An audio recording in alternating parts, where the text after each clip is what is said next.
হ্যাঁ দিদি, একদম এইরকমভাবে আমাকে সাজিয়ে দেবে, এটাই আমি রিক্রিয়েট করতে চাই। হ্যাঁ, আমাকে সত্যি প্রিন্সেসের মতো লাগছে। হ্যাঁ, এই কথাটাই আমি যেয়ে দিদিকে বলেছিলাম। মনে হচ্ছে তোমরা সবাই আমাকে ভুলেই গিয়েছো। ভুলে যাওয়াটাই স্বাভাবিক, কারণ অনেক দিন পর্যন্ত আমি ব্লগ দিচ্ছি না। কিন্তু চিন্তা করো না, এবার থেকে রেগুলার ব্লগ আসবে। অনেকগুলো ব্লগ কিন্তু এখনো এডিটিং এর মধ্যে আছে, পেন্ডিং অবস্থায়। তোমাদের জন্য অনেক কিছু নতুন নতুন আসতে চলেছে। চলো আজকে শুরু করি আমার এই সুন্দর সাজগোজের ব্লগটা দিয়ে। আসলে এই দিন ছিল আমার দেবরের এঙ্গেজমেন্ট, আর ওই দিন আমি অনেক রাশের মধ্যে ছিলাম। আমি গিয়েছিলাম শুভ্রাদির কাছে সাজতে। উনি অনেক ফ্রেন্ডলি একজন মানুষ। আমি যেইভাবে বলেছি সেইভাবে আমার রিকোয়ারমেন্টস অনুযায়ী উনি আমার মেকওভারটা দেওয়ার চেষ্টা করেছেন। শুভ্রাদি হচ্ছে অনেক ফ্রেন্ডলি একজন মানুষ। ওনার সাথে কথা বলছিলাম আর হাসাহাসি করছিলাম।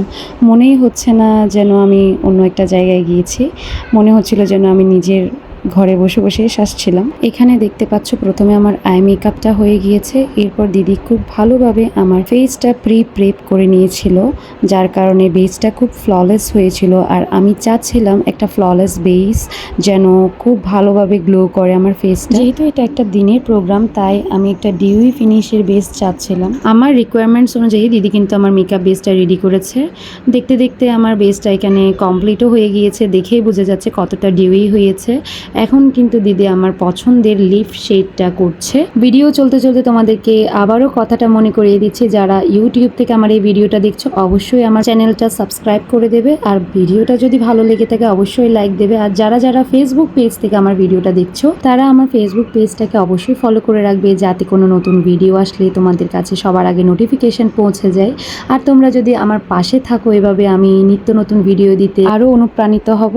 আর যারা ইতিমধ্যে আমার ইউটিউব চ্যানেল এবং আমার ফেসবুক পেজে কানেক্টেড আছো, তারা আমার এই ভিডিওটা দেখে যদি ভালো লেগে থাকে অবশ্যই লাইক আর কমেন্ট করবে। তোমাদের কমেন্টগুলো কিন্তু আমাকে আরও উৎসাহিত করে নতুন নতুন ভিডিও দিতে।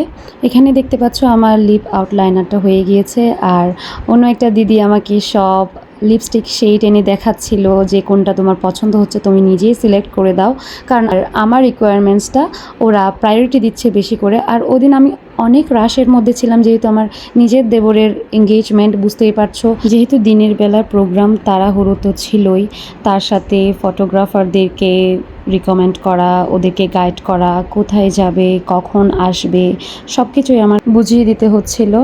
আর তোমাদের দাদা তো খুব বিজি ছিল সব কাজে, যেহেতু ও পরিবারের বড় ছেলে, ওর উপর তো অবশ্যই চাপ ছিল, তার সাথে আমারও উপর চাপ ছিল। আর এই যে আমার ফাইনাল লুকটা তোমরা দেখে জানাবে অবশ্যই। এঙ্গেজমেন্টের লুকটা তো তোমরা দেখে নিলে, আমি বিয়েতে কী ধরনের লুক করতে পারি আমাকে অবশ্যই তোমরা রিকমেন্ড করবে। আর অপেক্ষা করতে থাকো, বিয়ে নিয়ে আরও নতুন নতুন ব্লগ আসতে চলেছে। অনেক ব্লগ কিন্তু এখনও অনগোয়িং এডিটিংয়ের মধ্যে আছে। এতক্ষণ পর্যন্ত আমার সাথে থাকার জন্য আর আমার ভিডিওটা দেখার জন্য তোমাদেরকে অসংখ্য ধন্যবাদ।